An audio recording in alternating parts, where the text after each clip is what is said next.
Welcome to the Shaman Stories Podcast. I'm your guest, Jeremy Chenvert, and today's guest is Barb Nangle, a boundaries coach, author, speaker, and the host of Fragment to Whole podcast.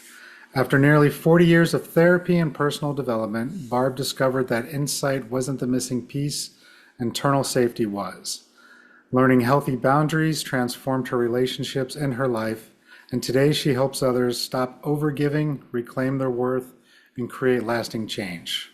Welcome to the show, Barb. Thanks, Jeremy. I'm really excited for this conversation. Oh, yeah. I think it's important with what I was reading on your bio and what you reached out to Mhm. me about.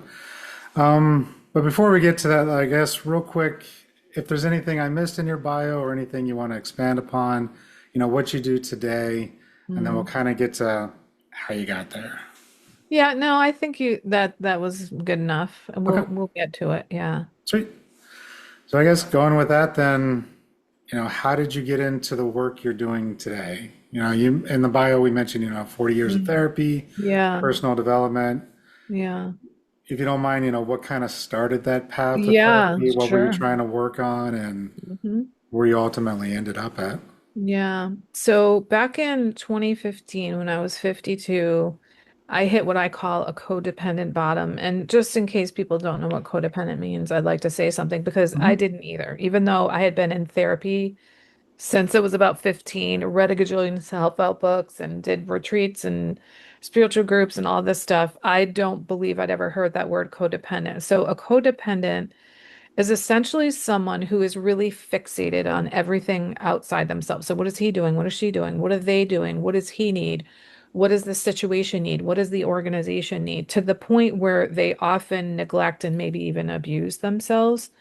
So the classic codependent is in a relationship with some kind of addict or an alcoholic, but that doesn't have to be the case. And so what happened, Jeremy, was I had volunteered to co-lead a project at my church serving homeless people over the winter. And right after that, this homeless guy named Dan started coming to my church as a parishioner, and he and I became really friendly.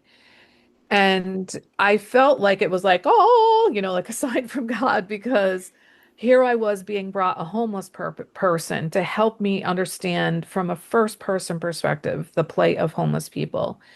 And he actually was very helpful. And the way I think of it is he taught me so that I could understand that I was working with homeless people, not quote the homeless, like, many people do. And he really was helpful.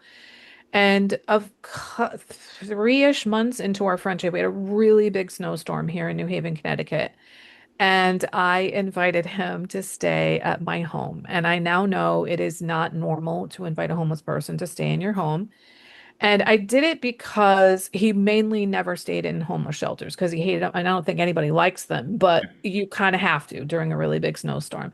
So, of course, he said yes, he would stay here. And then I invited him another time and another time. And then in a few weeks, he was practically living with me.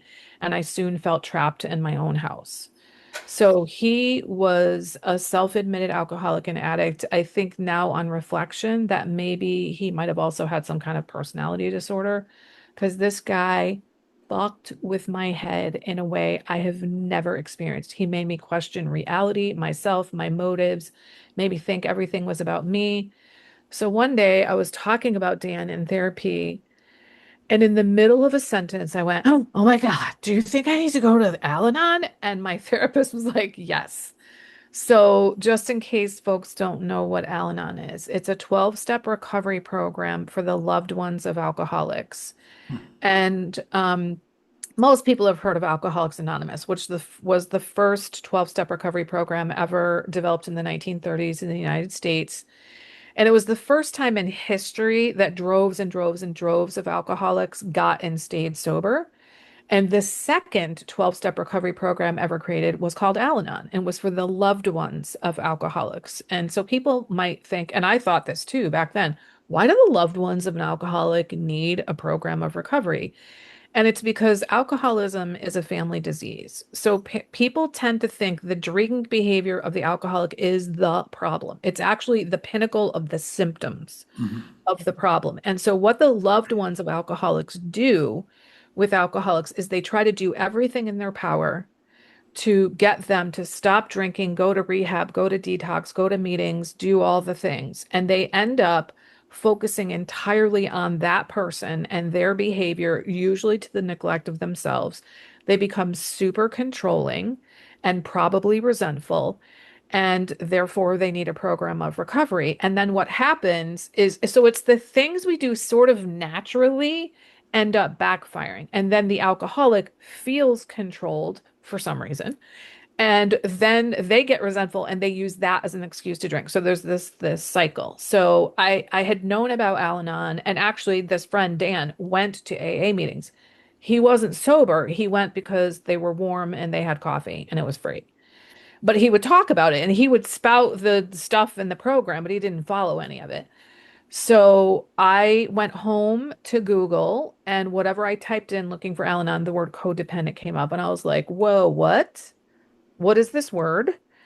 And it turns out there's another 12-step recovery program called Codependence Anonymous. So I started going to that. And within weeks, I remember feeling a huge sense of relief. And I think partly at knowing there's this, it's almost like a syndrome, like that names me. There's a recovery program. I'm not the only person. There's ways to recover. And I also remember really quickly saying to someone, I think I need to be reparented. I don't know where I got that from, Jeremy. And I think maybe I thought I made it up. I don't know. But 6 weeks into going to CODA, which is like the nickname for Codependence Anonymous, I went to go visit some friends in another state, one of whom had been in AA, Alcoholics Anonymous, for like 10 years at that point. And she had just raved many times about how utterly transformed her life was because of AA. And I was like, you're going to love this, Heidi. I'm like, I go to Codependence Anonymous now. And she was like, oh my God, that's great. Let's see if we can find a CODA meeting nearby and we'll go together. Well, she couldn't, but she found an ACA meeting, which is Adult Children of Alcoholics, and I didn't think I qualified, but I knew she did. And I was like, I'll go for you. And I went. And it turns out it's actually adult children of alcoholics and dysfunctional families. For that, I qualify. And in the opening readings, one of the things they said was, we reparent ourselves. And I was like, wait, what? And then they read the list of the 14 traits of an adult child, which is affectionately called the laundry list. And I was bowled over. Now, Heidi tells me I sobbed the whole meeting. I don't remember that. But I bought the literature. I came home to New Haven, Connecticut. I started going to an ACA meeting. And then a few weeks later, a women's ACA meeting started. I still go to that meeting. And then a few weeks later, I got into a group with 3 other women where we used the ACA 12-step workbook and worked through those over a couple of years. And then a year into that journey, I decided to let go of CODA. I only went to meetings. I didn't do any of that other work. And I felt like it was maybe a 75% fit, whereas ACA was 100% fit. And that turned out to be what I call a higher powered moment, because one of the women in my step group had started going to Overeaters Anonymous, had started sharing about her thinking and behavior, her basically her relationship with food. And I remember being like, oh my God. And it wasn't what she was doing or thinking. It was that she was talking about it, Jeremy, that really flipped me out, because I was like, oh my God, other people do that. Other people think that. And so she kind of like gently invited me to go to a meeting with her. And I went in and I'm like, oh my God, I'm a compulsive overeater. And I'm now down over 100 pounds from my top weight. Nice. I've been at my goal weight for over 8 years. And that's never been the case. And so I let go of CODA and started going to, like right when I decided to let go of CODA, which was on a Monday night, I went to this meeting with her, got handed a list of local meetings, and lo and behold, Monday night, downtown New Haven, OA meeting. So I've been in those two 12-step recovery programs, ACA since 2015 and OA since 2016. And though I identified as a spiritual person by the time I got into this program, my spirituality magnified massively. And one of the ways I like to describe that is to say, I didn't use God. And I use the term God. I know I make up my own definition of God. Mhm. Whatever you think, that's not what I think. Okay. And it doesn't matter. Higher power, good enough. So when I say I didn't use God, I mean I didn't ask God for guidance. I didn't say, please show me your will for me and give me the power to carry that out. I didn't say, please take this from me because I can't handle it. And I do all of that stuff now. And I just can't believe how much that has helped me. And in fact, my business is actually called Higher Power Coaching and Consulting. Like that's how important my spirituality is to me. And I make what I call conscious contact with my higher power many times a day. I have certain times where I always do it, and then of course, like throughout the day and stuff. So, that's the beginning of my journey of like getting into recovery. And then I think of my core wound as codependence. And so I learned many, many, many tools and scope coping skills and all kinds of things in recovery. But I think for me, because my core wound is codependence, learning how to build boundaries changed everything because they're basically the antidote to codependence.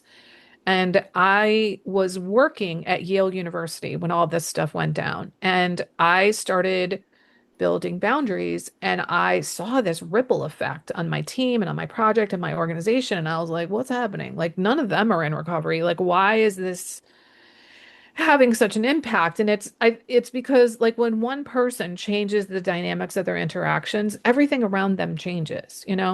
So a couple years into recovery, I got laid off from Yale. I had been grant funded for a long time, and I found my way into the world of entrepreneurship, startup innovation, et cetera, in New Haven and at Yale, and decided to start my own business. And I was just like a generalized coach in the beginning. And then as I got farther in and started to learn things, I realized you have to have a niche. And it just made sense for me to be a boundaries coach. I also started my podcast not long after deciding I wanted a business, but frankly, I didn't think it had anything to do with my business. It was just to get all of this massive volumes of information I was learning in recovery that I'd never heard of before, that absolutely transformed my life. One way I like to describe it is all those decades from like 15 when I started therapy to 52 when I got into recovery and all of the personal development in the middle. I call that like it scratched the surface of the iceberg of my life and recovery melted the iceberg of my life. So I wanted that wisdom to get out into the world. And now my podcast, I've been doing it for 7 years, 8 years. Wait, no, 7 years.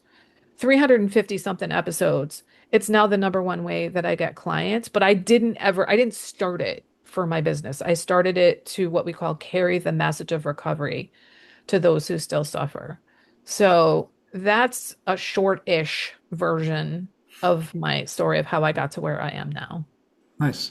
Yeah, I've heard of some of those other groups, and it makes perfect sense, right? I primarily work with a lot of people with PTSD, Hmm. veterans, first responders, Okay. and I God tell bless you. them all the Hmm. time too, it's you can't expect your family members to immediately forgive you, to immediately understand that you're working on your own healing, Hmm. because PTSD is the symptoms of the trauma. We Right. Yep. create stories from the trauma that happened. Hmm. And now you're inadvertently causing trauma on your family members as well. Like you mentioned, now you have codependency. You have that spouse that's trying to Hmm. get the husband or wife to stop drinking, to go to Hmm. meetings, to Hmm. go to their medical appointments, to help them find a job. And Hmm. they don't trust anymore that this Hmm. person can handle their own life anymore because they've Hmm. basically been the parent this whole time. Hmm. Hmm. And so having these extra groups makes perfect sense. I've never heard of, Yeah. what was it, Avalon and Oh, Al-Anon. Yeah. Al-Anon and Yeah. like And Codependence the Anonymous. Yeah. Codependence Anonymous, but it makes perfect sense the way you Yeah. describe it was, yeah, Hmm. family members need support too, Hmm. whether or not they want to realize that they do, because Hmm. they are getting a form of trauma Hmm. dealing with their loved Hmm. ones, their Hmm. relationships. Yeah. Even if something simple as, you were trying to help somebody get off Hmm. the street, stay warm during the winter, and then it just became this Yeah. attachment relationship you were never expecting it to be. Right. Yeah. And what's really wild, like I didn't understand the trauma piece at all. So the ACA program I talked about, it's actually a trauma recovery program where you reparent yourself and you use the 12 steps to recover. And I didn't understand that about myself at all now. And I don't know what it was about Dan. There was something about him.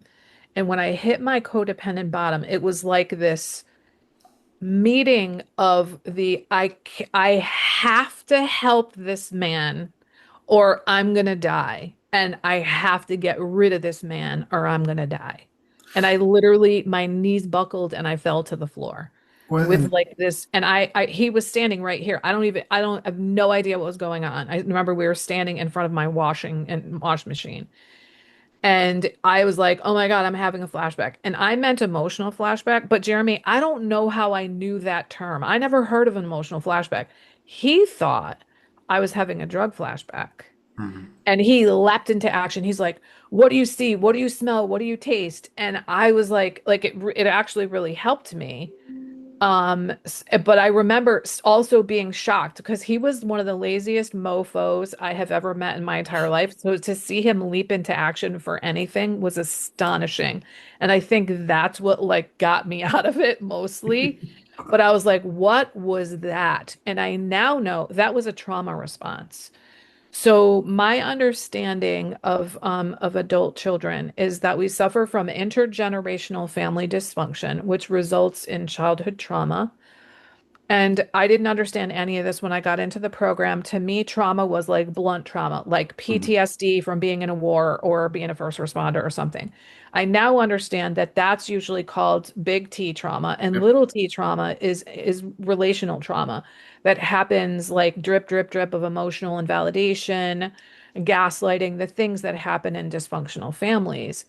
And so the core wound for most adult children is abandonment. They've been abandonment, they fear abandonment, and unfortunately, the thing they do is abandon themselves. And so, what I now know was that when my knees buckled and I fell to the floor, that was a trauma response. And it was like I have this abandonment wound from childhood, and something about Dan like nicked that wound, Mhm. and it reverberated through the what is that called? The system with the earthquake, what Seismograph. yeah, but like there's like a route where the earthquakes, I can't even think of the term, but Oh, the fault lines. yes, Okay. thank you. It reverberated through the fault lines of my trauma in my life to make my knees buckle. And one of the terms that our literature calls that trauma wound is a soul wound. Like, that's pretty deep Mhm. when you have a soul wound. I don't know what it was about Dan. I really don't. I mean, I now I look back and I'm like, he was an angel sent to the earth to get me to hit a codependent bottom, get into recovery, and now carry the message of recovery to those who still suffer because my transformation has been unbelievably astonishing. And frankly, I did not have it objectively as bad as many people that I'm in that recovery program. And in fact, in the beginning, I remember hearing the trauma and I was like, I didn't, the people in the rooms that I was in the very beginning, a lot of them had very violent upbringings. I didn't. But I knew that I had the traits. I just didn't understand how I got them. Mhm. And over time, after about 6 months, I started to realize, oh, trauma can result from the absence of good things happening. And I was like, oh, that's true. And then I later heard it, trauma can result from unmet needs. So that means like emotional needs, mental, not just physical needs. And it made sense. So I stopped making excuses for why I was there. But and I will say, that I still sometimes, after 11 years, still be like, do I really belong here? Like, I know that I do, but I still, like, on an emotional level, especially when I hear the just unbelievable stuff that some people have been through. And one thing that really helped me with that is I had this meditation teacher for a while. Her name is Emily Fletcher. And she says, you have experienced 100% of your trauma and 0% of other people's trauma. Mhm. So stop comparing trauma. You can't, and that was a huge relief for me because regardless of how bad my trauma was, I still have all 14 of the traits on the 14 trait list. In the beginning, I thought I had 7 of them, but now I have basically like 13 and a half of them. Like something happened. That's all we need to know. Oh, and that's a thing that's important for a lot of people to realize too, because I went through the same thing. I came out of after my third deployment, I really thought I was fine, but I was super angry. I had all these symptoms and Hmm. signs of things were wrong. But I'm looking back at what I did and I'm like, well, I didn't kill anybody. Nobody shot at me. Things Right. happened around me, but Hmm. nothing was directly at Hmm. me. So my trauma is not anywhere near these other people. So I need to Right. just stop complaining, suck it up, get Mm-hmm. back to work. Hmm. But, in my own training, it's, you call it big T, little t. With a little t, I put in the perceived trauma. It's what Right. you're saying. Or the You threat didn't, of violence is yeah. traumatizing. Just the threat of Yep. violence can be traumatizing. Yes. And you don't realize that when you're going through it because you get out unscathed and you're like, oh, I'm fine. Everything's cool. Mhm. And for some people, you can have two Mhm. people go through the exact same experience. Mhm. One person shakes it off, they're completely fine. The other person is just working through that for years because they don't know how to, Right. it just affected them that way. Right. And Yeah. there's nothing wrong with that. It just Hmm. is. And it's important Right. for people to realize, yeah, Hmm. like your teacher said, stop comparing yourself because it really Hmm. ultimately doesn't Yeah. matter. Yeah. The thing about like the intergenerational family dysfunction, if you think about the history of humanity, Jeremy, it's war. It's Mhm. raping and pillaging and burning. So we have this trauma in our systems. And some populations where there's been genocide or slavery or whatever have it way worse than everybody else, but we all have it. And so when those two people go through the same scenario and one can shake it off and one can't, my guess is the one that can't has way more intergenerational family dysfunction than the other one does. Maybe that other person that shook it off had a couple generations where people like really like emotionally matured and had, very accepting families that understood child development and helped them process their emotions and stuff. Chances are it's something, something different Yeah. happened in their lives, but, I would say, most families to some degree are dysfunctional, but some are more functional than others. No, I agree. And especially with my work with the shamanic lineage, like Hmm. we're all about ancestral burdens. Our Hmm. ancestors did what they had to do to survive, Hmm. for good or bad. Hmm. They did what they did. Hmm. And sometimes those burdens get passed down genetically and it comes through us Hmm. spiritually or Hmm. within our system. We have past lives where Hmm. we've done things and we carry Hmm. that with us. You mentioned the soul wounding. Hmm. We have what we call soul loss, where a part of our soul actually breaks off and hides to Hmm. protect itself. Psychotherapy or psychologists these days call that parts work, Oh, IFS, internal internal family family system. Yep. systems. Yep. But they Yep. really only look at this life Right. Okay. Gotcha. versus we kind of look at further out. There's Okay. multiple past lives where something happened to you, you Hmm. made a contract or you made something mean out of that, and Hmm. now you're kind of more open to it happening again because you haven't Hmm. worked through it. Yeah. And so it's the same, pretty Yeah. much the exact same kind of philosophy. Hmm. Yeah. My older brother he's a year and a half older than me. So he's 64 right now. 40 years ago this year, he had a drunk driving accident, ended up going into rehab and all that. But when that accident happened, he had a life review like that. Mhm. And it was not just a review of this life. It was a review of at least one previous life. And he and I were estranged for a few years. And just in this past year, we've reconciled and reconnected, and it's been beautiful. And he actually lives with me on a part-time. Stays with me, and then he stays someplace else. And it's been really wonderful. And I have heard him talk about this life review so many more times in this past year than ever before, because it's really coming up for him again. And it's really clear that especially the previous life that he reviewed, it has a huge impact on him. Yep. Like it's like I'm living with this in my house. Like, what you're saying 100% resonates with me for sure. And there's ways we can access them. Hmm. There's a QHHT, it's a quantum hypnosis therapy. I did that once, and you'll see like three different past lives that revolve around the problem you're trying to look at. And Hmm. you're totally in control. You can get up and walk around anytime, but Hmm. they just put you in a deep hypnosis trance, and then they start asking you questions, and Hmm. you just start seeing your life, things that happen Hmm. to you, and you understand how that's impacting you now. And there's Hmm. so many great techniques and tools out there to see these things, and Hmm. we just need to realize it's a thing and it's Hmm. okay. Yeah. Yeah. And I know some people get tripped up because they don't believe in reincarnation. And for me, I mean, I think since I was born, I've just like, reincarnation exists. Like, I cannot make sense of reality, even though I was an agnostic my entire adult life. The the depictions of God and religion that I was seeing made no sense to me whatsoever. So I was like, eh. And my brother that I was just speaking of was a staunch atheist for most of his life. And that was the biggest message that I got. Atheist, atheist, atheist was from my brother. And I was always like, no, there's something going on here.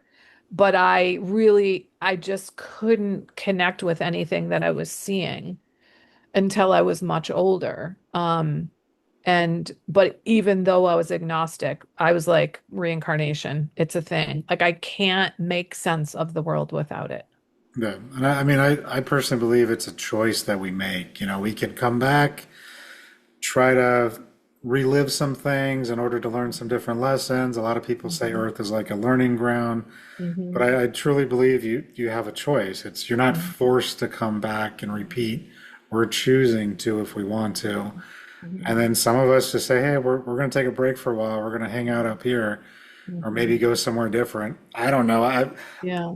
I don't remember what happened fully when I die, but Mhm. but that's kind of where I've been getting to. The more I do this work and the things I've seen and the things I've experienced, that's just where I'm at now. There is a Mhm. higher, I call it source, spirit. Mhm. Someone could label it God, kind of like what you mentioned Mhm. earlier. Put whatever label you want on it.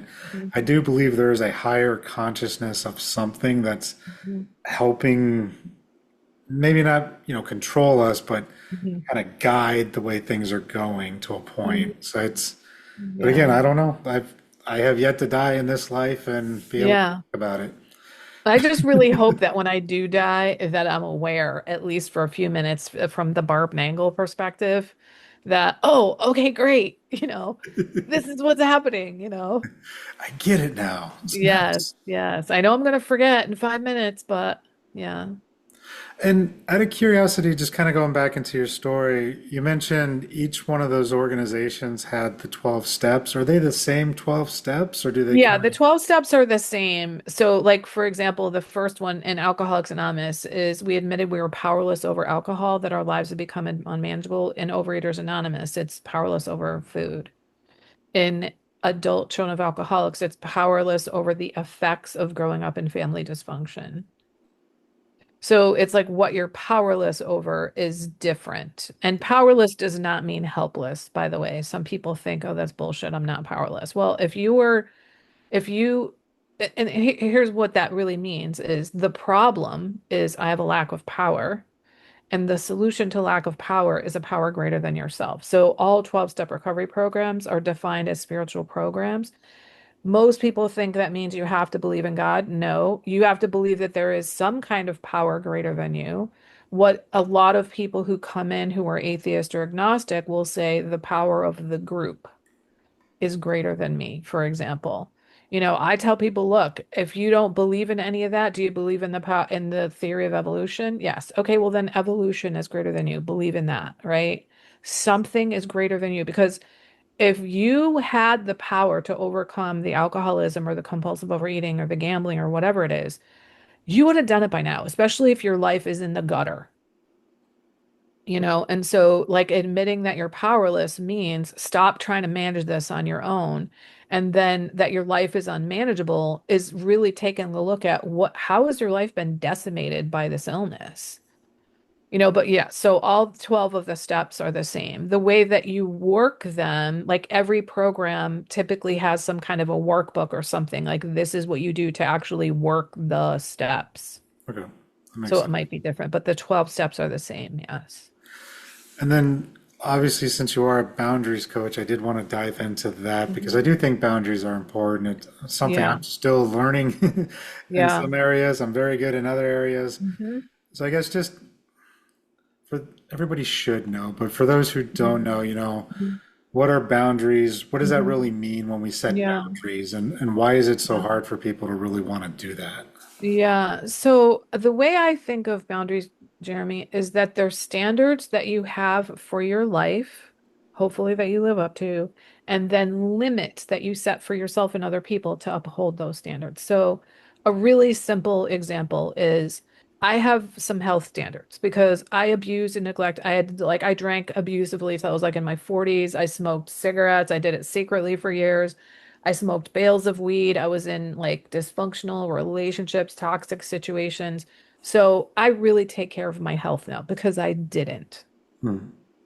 So I have these standards of health. Well, one limit, just one limit that I have for myself is I try to go to bed by like 10:30 at night. I don't stay up until all hours of the night because sleep is foundational to good health. Now, I had to start with let me go to bed at midnight and then 11:30 and then 11 and then 10:30. I had to work my way into it. And then a standard of health I have for other people is I don't allow smoking in my home because a healthy home requires no smoke. So that's just a basic example of, their limits. But, what the main questions I get from people are how do I set boundaries without guilt and shame? And what do I do when people push back? Hmm. And the guilt and the shame thing, my understanding of this has evolved a lot over time. And I had this huge realization last year, I think when I was guesting on a podcast, actually, that building healthy boundaries is essentially about building a sense of internal safety. So I'm going to connect this to the guilt and the shame in a little bit. So, what I mean by that is most people who have poor boundaries are so focused on other people and especially what other people think and think of them that they're seeking safety in the outside world. I need either my bank account to be full, I need people to like me, I need to have the prestigious title in order to feel safe in the world. But you can't create a sense of internal safety by going to the external world. And the way to create internal safety is to focus internally. And so boundaries are about what's okay with me and what's not okay with me. What do I want, like, need, and prefer? Where do I end and other people begin? And if you've been like me your entire life and codependent and fixated on other people and people pleasing and rescuing and overgiving and enabling, you've lost sight of what's going on internally. And so I didn't even understand that I was codependent. I didn't understand when I heard the term people pleaser when I first got into recovery, I'd never heard it and I didn't think it applied to me. Oh my God, I am such a people pleaser. I thought that the reason that I jumped in to help people and I volunteered all the time for everything and I rescued and fixed and saved because I was a nice person. That's what I thought. I didn't know it was because I was an approval seeker. I need you to think well of me. I basically need you to think that I'm a helpful person, Hmm. that you can depend on me, that you can rely on me. And when I first started building boundaries, the idea of saying no to someone, like not saying no to someone, Jeremy, thinking of saying no made me feel like I was going to die. In other words, I didn't feel safe inside because I was placing my safety in you, in what you thought of me. So if I help you enough, you will approve of me and then I can be okay. So our thinking is basically, I got to go out here, make you be okay with me so I can be okay. Boundaries work is skipping that step of going out there and coming in here. What do I need to do to be okay with me in here? Well, I can tell you right now, continuing to abandon yourself and saying that you like things that you don't, helping beyond your capacity, burning yourself out, or helping someone to the point where you're resentful, that's a way of abandoning yourself. That's not a way of creating internal safety. So boundaries are like the process of building boundaries is essentially you get to know yourself. Like I used to be a chameleon and I was proud of it because I was like, I can fit in anywhere. No, you can't actually fit in anywhere. You think you're fitting in, but you're morphing your insides, is what you're doing. You're compromising yourself.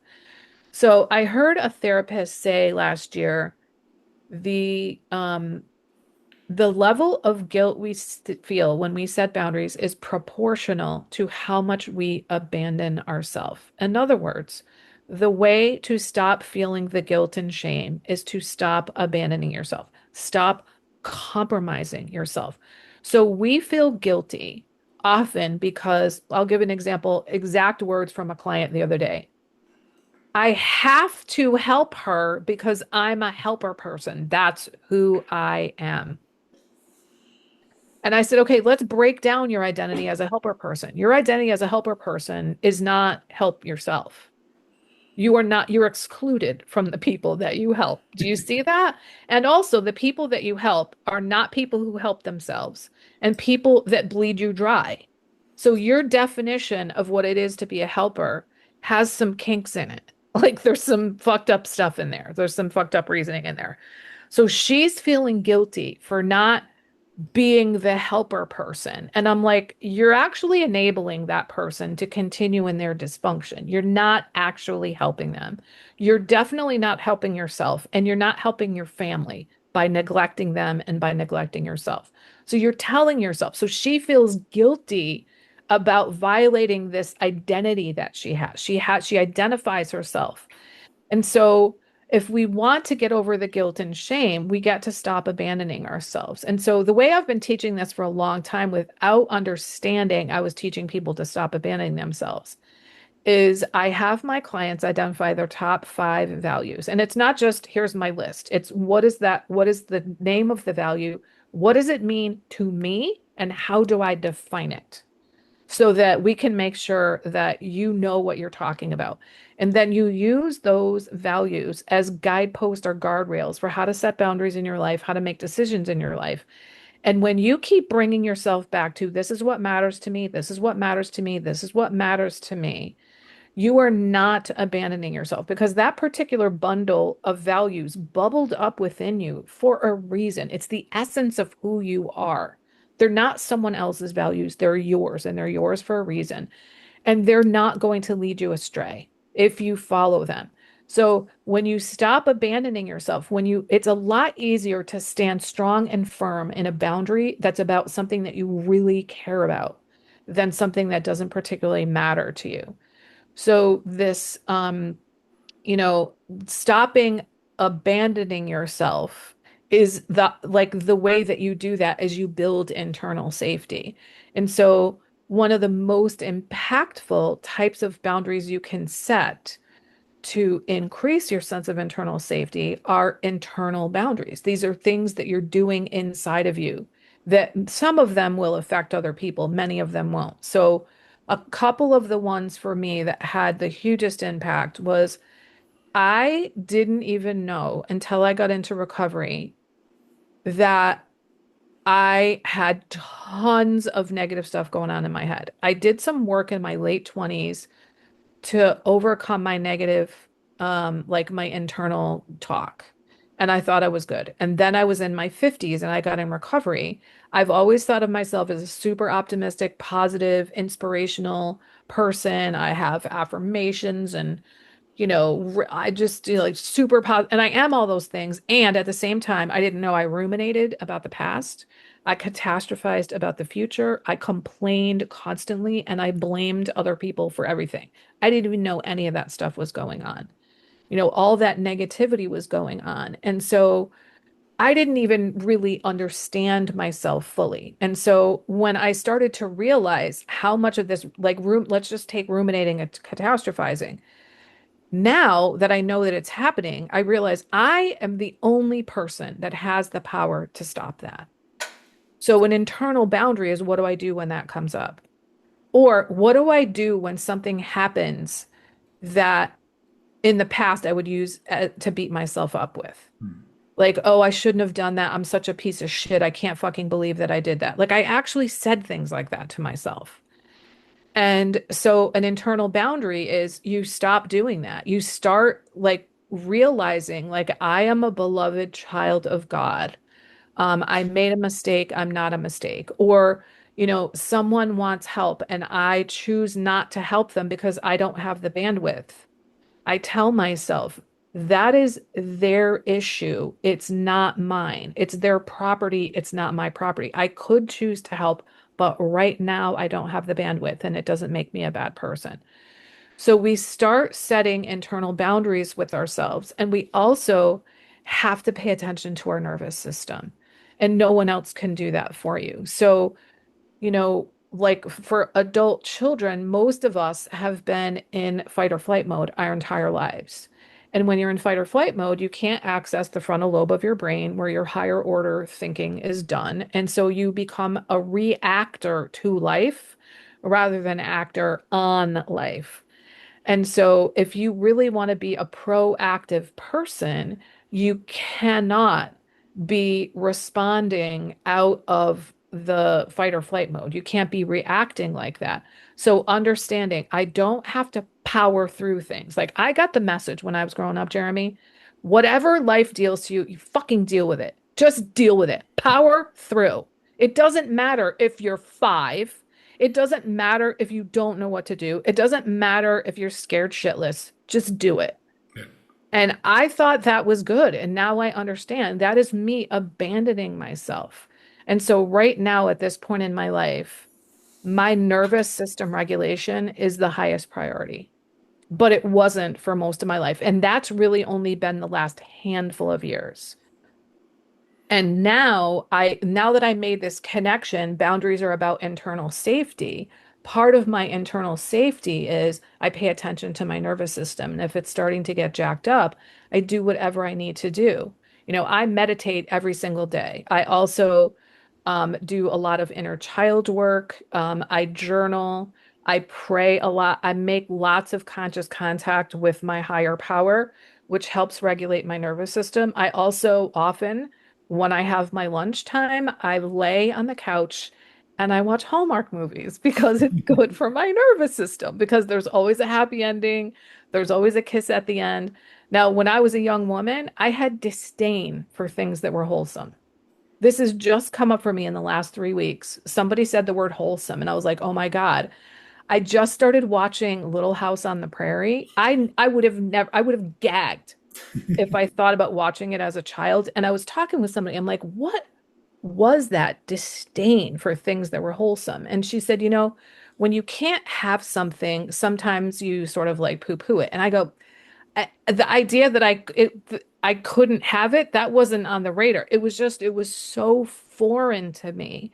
And as I'm talking to you, I think part of why it was so foreign was because those are people with calm nervous systems. Hmm. People in wholesome movies and books have calm nervous systems. I couldn't relate to that. And now I want that. So before recovery, I watched Criminal Minds, CSI, Law and Order, Edge of Seat. I don't watch any of that stuff anymore. I watch the Hallmark Channel now. That's a good description of my recovery. No, and So I've gone a long way, but I hope I'm getting the idea across of like how profound boundaries can be. oh yeah, and there's just touching on the nervous system. I mean, that's the first place I start with clients, especially with trauma. It's you Of got to course, yeah. regulate their system first, give them the tools to regulate, and then you can Hmm. actually get to the deeper work. Hmm. If you're not regulated and centered and balanced, it's harder for you to, like you said, to even want to look at anything else Hmm. because Hmm. social media's got us amped up. TV, like you Hmm. mentioned, has got us amped Hmm. up. Hmm. 24-hour news cycle. Everyone's Hmm. trying to compare themselves to Right. other people on Yeah. Instagram. Yeah. And then you're still trying to make it through the day, dealing with the Hmm. trauma or whatever you've Right. already dealt with. Yeah. Yeah. We either have forgotten how to do it Hmm. or never knew how to do it. I'm not sure which, because Yeah. but I think since we used to be more hunter-gatherers walking around Hmm. outside, feet in the earth. Connected to the earth. Yeah, that made us Yeah. always grounded versus Hmm. now big Yeah. cities, traffic, Hmm. like you said, electronics, all the Hmm. Hmm. Wi-Fi signals, all that good stuff's just messing with us. Hmm. So yeah, regulation is the first step for anybody. And like you said, Hmm. meditation can work. I tell people something as simple as going to the chiropractor can help. Hmm. Acupuncture can help.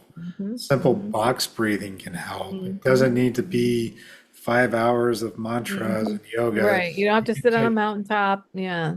take 2 minutes. Just go Hmm. stand outside with your feet on the earth for 2 minutes. Hmm. That's Hmm. already going to be an improvement than where you are Hmm. today. Hmm.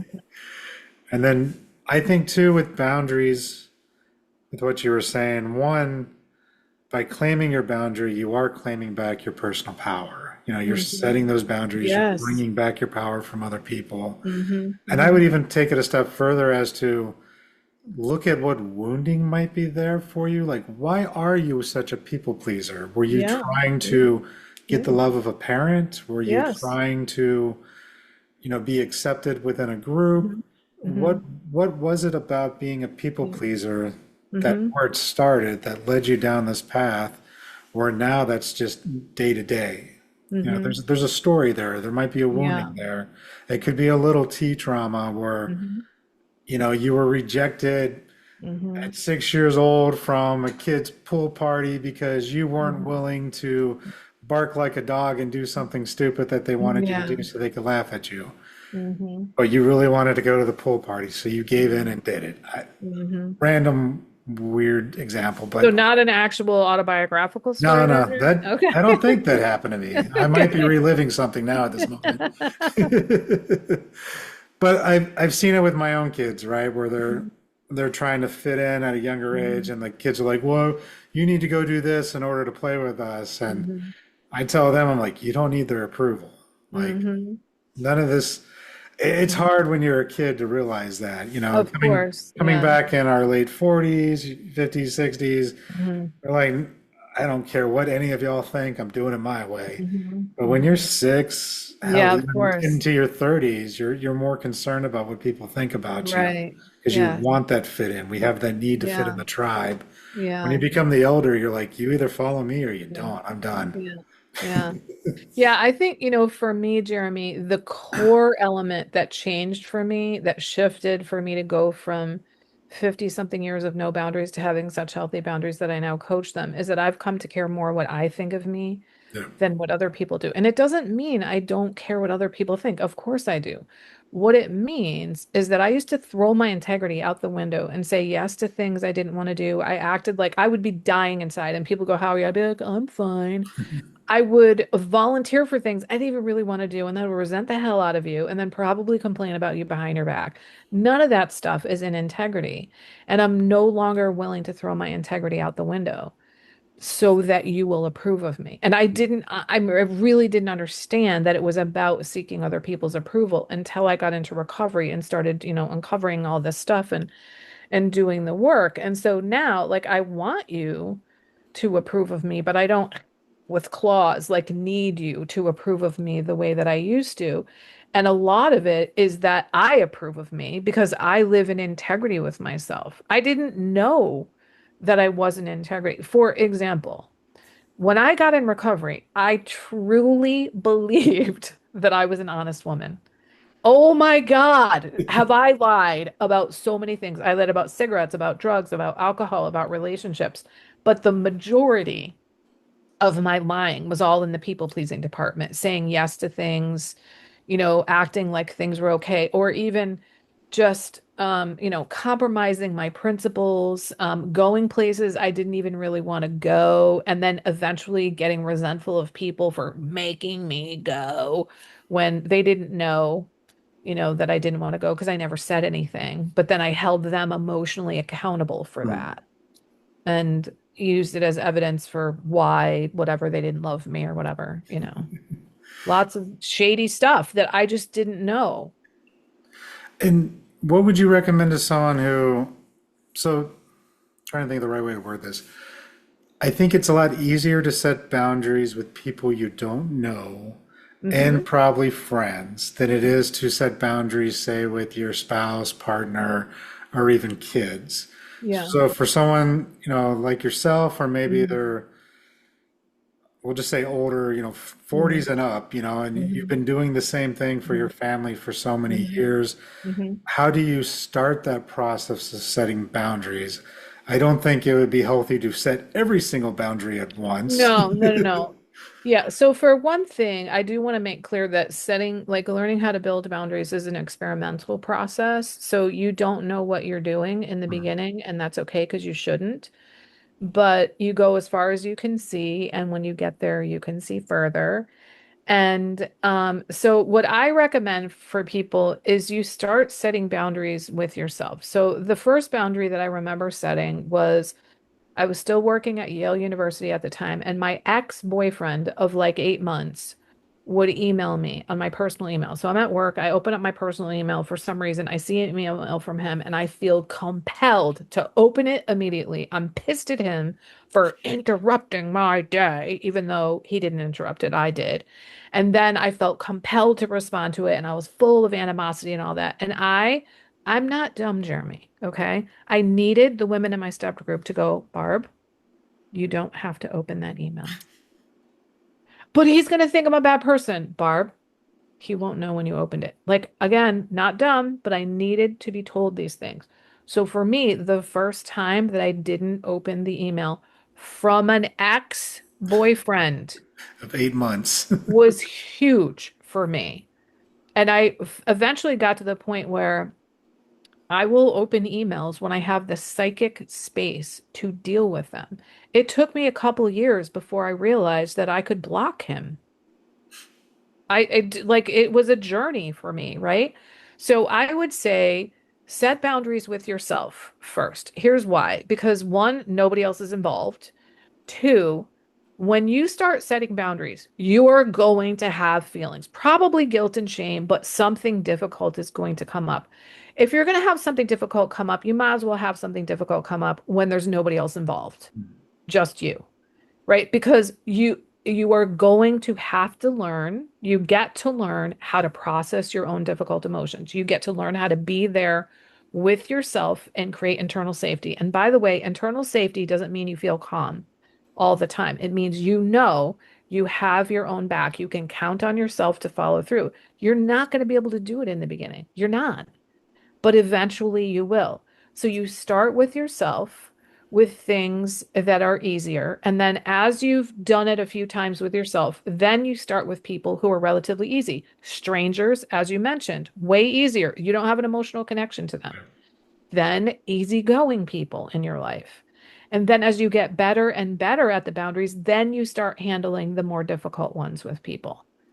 And the hardest boundaries are not just people who are close to you, they're people who are close to you with really poor boundaries because they don't even perceive boundaries and they think you're bad or wrong for setting boundaries. So you need to feel pretty strong in that.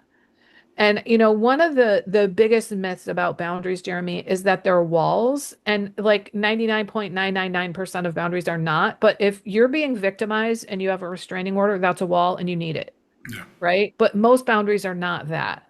Most boundaries are more like fences with gates in it. Sometimes the fences are higher and thicker, and some of the gates are locked, but it's like it's not, and it changes over time and in different circumstances. So when you're really high energy, you might be like, I can let this boundary go this time because I'm feeling pretty good about myself. And you might be like, oh, I'm feeling really low energy. I need to be even more firm. Or it could be the opposite. I'm feeling really low energy. I don't have the capacity to deal with this boundary right now. Yeah. Or I'm feeling really energized. I'm absolutely going to stand behind this. So it's different for different people all the time. But when it comes to setting really difficult boundaries, my the nervous system regulation is really, really helpful. And one thing that I've heard said is the best thing for the human nervous system is another human. Unfortunately, the worst thing for the human nervous system is another human. It just depends on who the human is, right? So, one of the ways that you can protect your nervous system when you're setting a really difficult boundary is through what I've learned in recovery as called bookending. So, when I learned it, it was really basic check in with someone before and after, bookend some new behavior. So, let's say you want to start going to the gym. You tell someone, I'm going to go to the gym 3 times this week. I'm going to text you before and after I go. And for me, as a codependent, because I've always been so invested in what other people think, I'm always going to have those tendencies. I'm way more likely to follow through on something if I tell someone else. It's just, that's the facts. I call that leveraging my codependent powers for good. So leverage your codependent powers for good. That's for basic things. But when you have a really difficult boundary, there's a much more complicated way of doing bookending. So I would do it something like this. Find a person in your life who's an emotionally mature person who is not emotionally involved in the situation. So let's say, Jeremy, I'm going to use let's say I want to set a boundary with you, Jeremy. Mhm. Okay. Well, I go to my friend, let's call her Nancy. And Nancy's a really mature person. I say, listen, I need to set this really difficult boundary with Jeremy. Can you help me think through and can you support me through this process? So I say, I think I'm going to say this to him. I'm going to talk to him in person on Sunday afternoon. What do you think? Now, it's my boundary, so I get to make the final decisions. But when you've got a really difficult conversation or a really difficult boundary, it's not a bad idea to get someone else's thoughts about it because they're not emotionally involved. So she might say, you might want to say it like this. What do you think? And she might say, are you sure you need to do it in person? Maybe you could do it on Zoom or over the phone. So I get her thinking on it. I know that she knows what I'm doing. And then the day that I'm going to set the boundary with you, I call my boundary partner, Nancy, and I do a couple things. One, she helps me process my difficult emotions because I'm going to have them, and that's the hardest part of boundaries. We either don't set boundaries or we cave on them always, and it's always because of feelings that we're having. So she helps me process my difficult emotions. She also affirms me and reassures me and says, Barb, you're doing the right thing. You deserve to do this. You're not a bad person.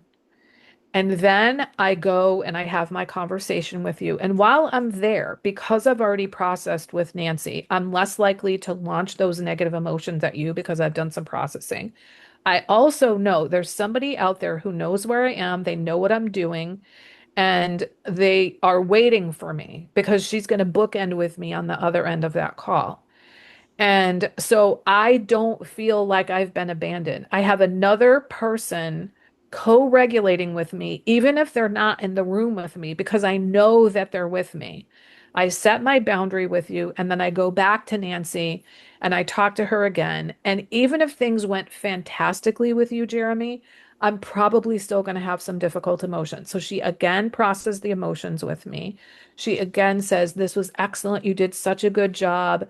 I'm so proud of you for standing up for yourself. You are not a bad person, all this kind of stuff. And so, what that does is it connects us to another human. So many of us, when we were growing up, didn't have adults who knew how to sit with us with our emotions, didn't know how to help us process our difficult emotions. And we were emotionally abandoned for that. So we're doing the opposite of that when we have this boundary partner that is bookending with us. So I learned that method of bookending by actually doing it. Hmm. Whereas I was taught the other method in recovery, like bookend stuff with other people. But I had a sponsor in my Overeaters Anonymous program that relapsed. And I found out because somebody called me from my OA program and she said, Barb, I've been praying about this and wondering if I should say anything to you. But I saw your sponsor at a conference, which I never saw him in person. I met him in person, but we always talked on the phone. She said he looked like he gained 50 pounds. And I was like, shit. If this was an alcoholic and he was drinking, I would absolutely say something. So, of course, I have to say something. And I was like, oh my God, how do I handle it? And I had a friend who was in Alcoholics Anonymous that I knew from another meeting, and she sat down next to me. And I was like, can I talk to you after this meeting? So I told her what was going on. And so she helped me think through, and she was like, here, this is what you say. Somebody told me they saw you at a conference. You look like you gained 50 pounds, and then zip it and see what he says. I would have never thought of that. I would have been like, bloop, bloop, bloop, bloop. I don't know what I would have said. So she said, do me a favor, call me before you talk to him.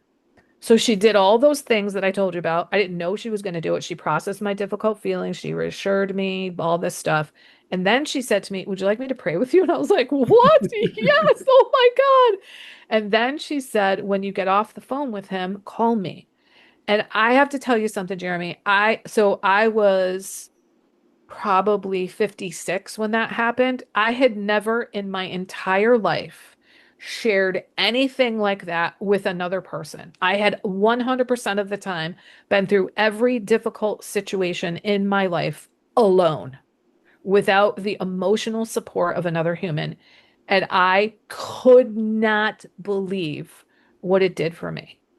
It was incredible. And so I have done that for other people and I teach other people that and I just experienced it. And it was literally like the weight you feel when you have to have a really difficult conversation is like divided in half by having another person. But again, they should be an emotionally mature person who is not involved in the situation at all, because you don't want to get that stuff mixed up in there. So I would say those are my varied suggestions for how to set boundaries with people that are, that are really difficult. And just like, please get support. I don't think I understood for years how important the women in my step group were in my boundary building process, because they would say to me, keep your hands and fingers away from the keyboard, Barb. Like, don't answer that call or don't say it like that. Like, I really needed other people and I needed them to tell me, don't respond to the email. And he doesn't know when you open the email. And again, I'm not a dumb person, but when it comes to that kind of stuff, I was blind, Yeah. you know? When you're in the emotion at that moment too, versus because they always say too, like never write an email in anger, like, Right. especially at work. It's like, what are you talking about, you stupid idiot? That'll get you Mhm. fired. So I've been in those situations too where I'm writing back and I'm like, no, no, no, no, no. I need to take a Mhm. step back, go for a walk.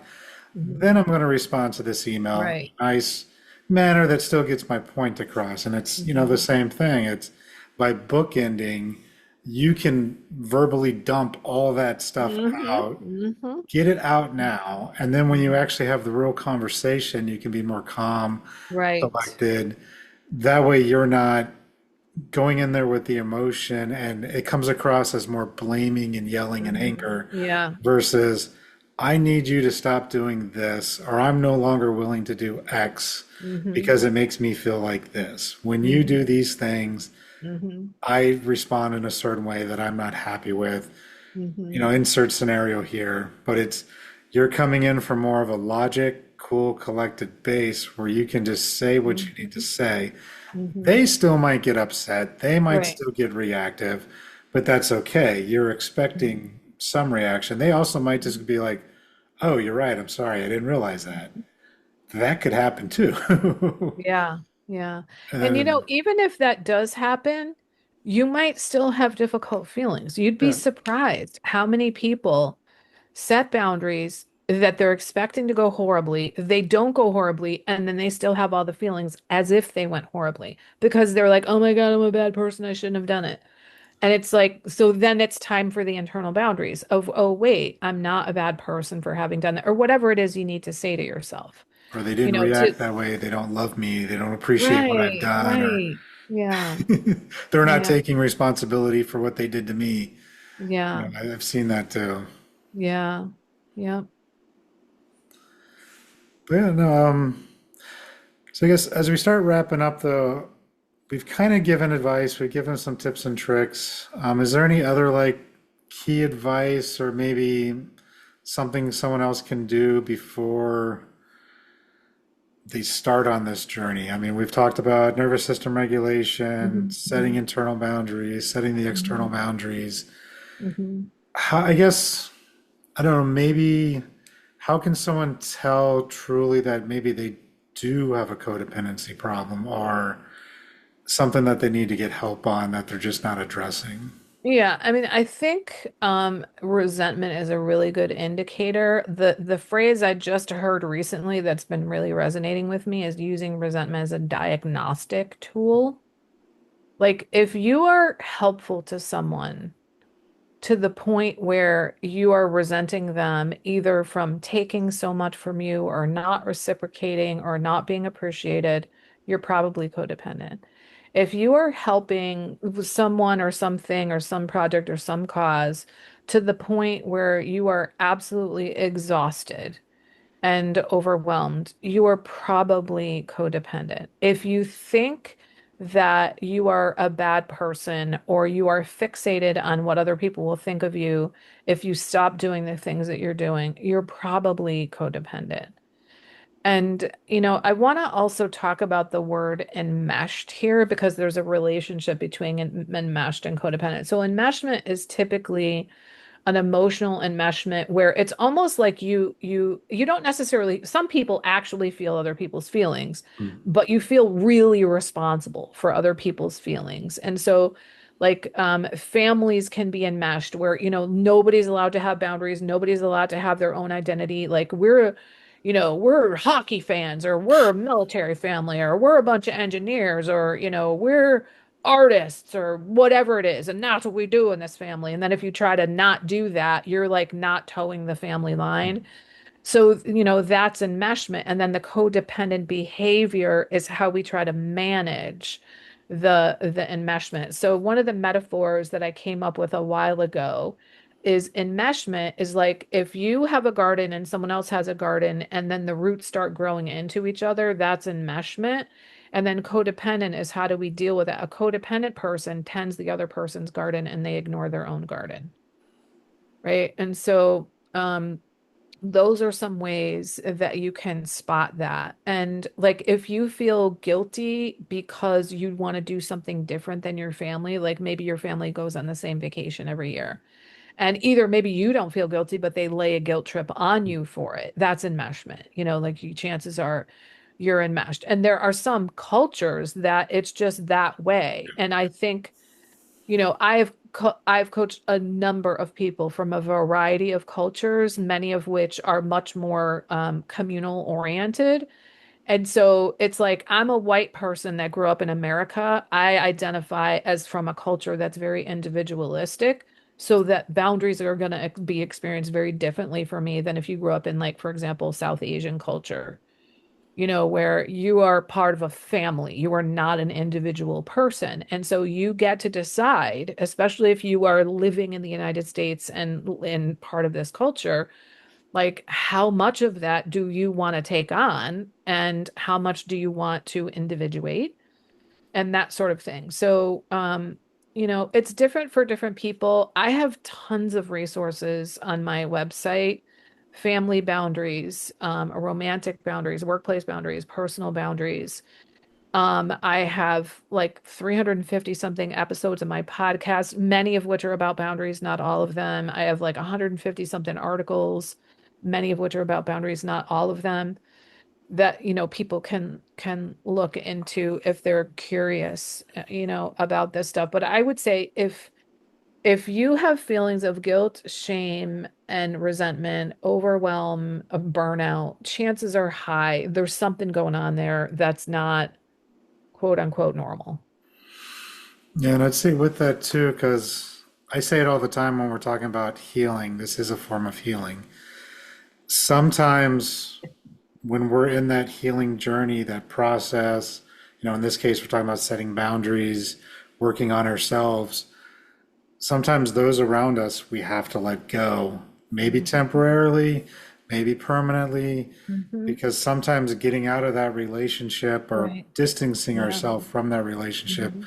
is what we need in that moment. Right. Yeah. And it's hard for people when they get to that stage of, especially with family, it's, Mhm. well, do I completely cut my family off now because I need to set my boundaries and they're not respecting it?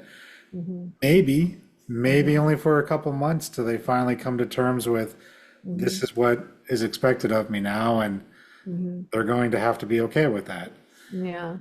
It's you got to figure out what is enough for you Mhm. within Mhm. that boundary that's Yeah. And it's hard because I've seen a lot of Yeah. relationships fall apart where one person doesn't want to work on the stuff they need to work on, but what they have in the relationship is causing trauma to the person who's actually Mhm. working on themselves. Yeah. Yeah, and that like because I'm a former substance user, what you're talking about, like I don't hang out with substance users Yeah. anymore. That's all I hung out with before, right? And so that was, but like I stopped drinking abusively when I was in my early 40s. I continued to smoke weed for a very long time. But I just couldn't hang out with the same people. And, same thing with compulsive overeaters. Lots of people eat compulsively with certain types of friends. And it's really hard to sit there and watch someone abuse themselves with food when you're trying to recover from that yourself. But, what I found, Jeremy, was that I lost people, but not in a like violent or dramatic way. I realized with my codependence that the vast majority of my friends were my friends because I did all the work. Hmm. When I realized I don't have to constantly reach out to people, when I'm resentful of my friends all the time, that's a problem. And so I stopped doing all the work and I stopped seeing them because they were really only around because I did all the work. I essentially chased them. And when I stopped doing the chasing, they fell by the wayside. And, at first it was painful. But then what I found over time was because by then I was in recovery and I was making friends with people in recovery who I saw every week at a meeting. And then we would go out for coffee afterwards. And then we started making friendships outside of that. So I got to see what it was like to be in relationship with people that were mutually in the relationship with me, that they were putting approximately the same effort into the relationship as I was. And so it became less painful to lose those people because it was painful to be with those people because I was fucking resentful all the time. But I didn't, and I would complain about them, but not to them. I went to everybody around them. So I'm not resentful. I'm not complaining. I'm with people who want to be in relationship with me. And so now it's not painful. It's kind of sad. And, my first couple years, what I would do is I would say, okay, I'm not going to reach out to the level I used to, but if they come to mind and I want to reach out to them, I will. And after 3 or 4 times of doing that and not getting the reciprocation, I was like, screw it. I'm not going to keep reaching out to them. And like I have this one friend who pops up every year or so, or 2 years, and she said to me last time, like, oh, I'd love to see you soon. I was like, I'd love that. Period. Not, oh, good, when are you available? Because that's what I used to do. Like, if you really want to see me, could you make some effort? And I know, like, a lot of people are all into like Mel Robbins and her Let Them thing, which I think a lot of it is really good. But I listened to this one podcast of hers, and she said, if your friends are the kinds of friends that always need you to initiate, let them be those kind of friends. I'm not doing that. I'm not letting them. I don't want to be in relationship with people who are not approximately as invested in the relationship as me. I spent my life in relationships with that people. So I am going to let them not do the work, but I'm also going to let them go, is what I'm Right. going to let them do, you know? No, and that's the best approach to take. And Mhm. it's just another one of those lessons on that road to Mhm. healing. And it can be Mhm. really tricky, especially when Mhm. you have really entangled relationships like Mhm. spouses, Yeah. parents. But for the Mhm. most part, it's you you got to put the mask on first, Mhm. like on the Mhm. airplane. You got to take care of Yes. yourself. If Yes. they're willing to come with you, Hmm. great. Yeah. Sometimes I have found people I let go come back later on after they see the change and like, hey, what did you do? I need help. Hmm. Can Hmm. or maybe they got inspired by what you did and they did Yeah. their own healing journey and they Hmm. show up and now they've completely changed and now it's a whole new relationship where you're rediscovering each other again as Hmm. friends. Yeah. That is possible and I have That's seen what it happened with happen. my brother, frankly. Yeah. That's essentially what happened with my brother, it's amazing. I just thought of something that I want to share. So I had a client last year this woman, she always called her best friend of 9 years. So this woman is 34. So since she was 25, this woman was her best friend. And this best friend trashed her nervous system like constantly. She was very demanding. She basically steamrolled everything. My friend has a lot of trauma, and she would say, like, I'm in a bad space right now. I need to take a break. And her friend would just constantly message her and be like, "Are you mad at me? Are you mad at me? Are you mad at me?" And as we worked together, she finally decided to cut this woman off. She'd done it before, but she did it from instead of a place of like fear and defensiveness, she did it from a place of healthy boundaries, of this is what I need to do to take care of myself. And she was astonished at how much more energy she had because she didn't have this constant pull and drain on her from this person who was constantly clawing at her. Now, this friend has written her letters in the mail. She has written my friend's mom. She has texted my friend's mom. She's texted my friend's boyfriend. So she's still trying to get in and not understanding this is bullshit. Like when someone says, "Leave me alone," and you can't respect it. Like, and I remember like it took me a while, like just her telling me this stuff. I'm like, this woman needs help. Yeah. Like this is not just a person with poor boundaries. This is a person with serious issues. I don't know what they are. And you trying to manage it as a regular friend is doesn't, of course you're traumatized on top of your already existing trauma. And she now, here we're at like, I don't know, 6 months later or something like that. She's like, I can't believe how much I put up with in those last 9 years because she felt like she was being a loyal friend to her. And she also felt like that friend was the only one who could like sit with her when she was having a really difficult time. And she's found, oh, she has a whole community of people because that friend isn't there who's toxic and makes everybody else want to flee, then other people come closer. So it's just like boundaries are so varied, and that was really, really hard for her. But it was hard, really hard for like 2 weeks. And on the other end of that was the healing of not having that constant triggering person in her life. Yeah, it's like serial killer stalker vibes going on. Yeah, crazy, crazy. And she tried to normalize that behavior of her friend in the past. She just loves me or she just needs help or no, she's fucked up.